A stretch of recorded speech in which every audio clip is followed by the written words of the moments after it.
লক্ষ্য করেন একটি দল এনসিপি, তাদেরও আওয়ামী লীগের ওই রোগে ধরেছে। আওয়ামী লীগ যেমন ক্লেম করে বাংলাদেশ তারাই স্বাধীন করেছে, এনসিপির এই সদ্য সাবালক এই ছাত্ররা তারাও বলতে চায় যে এই শেখ হাসিনা সরকারের নাকি তারাই পতন ঘটিয়েছে। বিএনপির 588 জন সদস্য এই 1.5 মাসের সংগ্রামে জীবন দিয়েছে। এখন তারা মনে করে যে তারাই হলো এই রাষ্ট্রের কর্ণধার, তাদেরই দায়িত্ব এই দেশকে ঠিক করার। কিছুদিন আগে ডাকসু নির্বাচন হলো, এই এনসিপি তো সবাই ছাত্র, তারা ছাত্রদের প্রতিনিধি বলে দাবি করতো, 100 ভোট পায় না এই ডাকসু নির্বাচনে। এরা এখন এই দেশে বলতে চায় পিআর সিস্টেম না হলে নির্বাচনে হতে দেব না। আরে অদ্ভুত কথা, এই দেশে মানুষের কোনো মূল্য নাই, জনগণের রায় হবে না, বাংলাদেশ তো টিকে থাকবে অনন্তকাল ধরে ইনশাল্লাহ। জনগণের কাছে যান, আপনাদের ম্যানিফেস্টোতে বলেন, ইশতেহারে বলেন যে আমরা সংখ্যানুপাতিক নির্বাচন চাই এই দেশে। জনগণ যদি আপনাদেরকে সংখ্যাগরিষ্ঠতা দেয় তাহলে আপনারা এই ব্যবস্থা চালু করেন, আমরা মাথা পেতে নেব।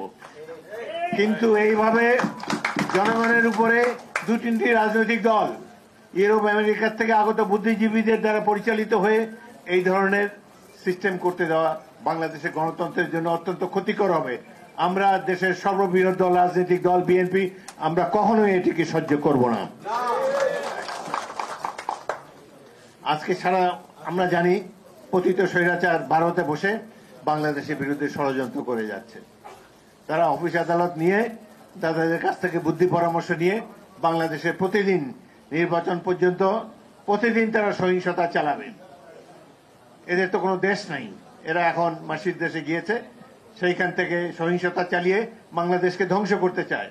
এত অত্যাচার, নিপীড়ন, মানি লন্ডারিং করে দেশের অর্থনীতি ফোকলা করে দিয়ে গেছে, কিন্তু এদের জন্য তাদের কোনো অনুশোচনা নাই, তারা কোনো দুঃখবোধ তাদের নাই। এই যে বাংলাদেশের প্রতিষ্ঠান ধ্বংস করে গেল, 3টি নির্বাচনে একের পর এক তারা যে প্রহসন মঞ্চস্থ করে জনগণের গণতন্ত্রকে ধ্বংস করে গেল, এই জন্য তাদের মধ্যে কোনো অপরাধ বোধ ক্রিয়াশীল নয়। তারা প্রতিবেশী রাষ্ট্র ভারতের স্বার্থ উদ্ধারের জন্য রাজনীতি করে, ভবিষ্যতেও তাই করবে, এদের মধ্যে কোনো পরিবর্তন আমরা দেখতে পাচ্ছি না। হিল ট্র্যাক্সে আবার শুরু হয়েছে পুরানো খেলা। এই চট্টগ্রাম হিল ট্র্যাক্স, ইতিমধ্যে সেখানে ভারতীয় পতাকা উঠত বহু বছর আগে থেকেই। কেবলমাত্র শহীদ রাষ্ট্রপতি জিয়াউর রহমান তিনি সেখানে বাঙালিদেরকে পাহাড়ি এলাকায় পুনর্বাসিত হওয়ার কামলে জনসংখ্যার মধ্যে একটা ব্যালেন্স এসেছে, যার জন্য এখন আর তারা ভারতের পক্ষে স্বাধীনতা ঘোষণা করতে পারছে না। এই জন্য শহীদ জিয়াউর রহমান ইতিহাসে অমর হয়ে থাকবেন। তিনি বাংলাদেশের অখণ্ডতাকে রক্ষা করেছেন, স্বাধীনতা সার্বভৌমত্বকে সবসময় পতাকাকে উড্ডীন রেখেছেন। আজকে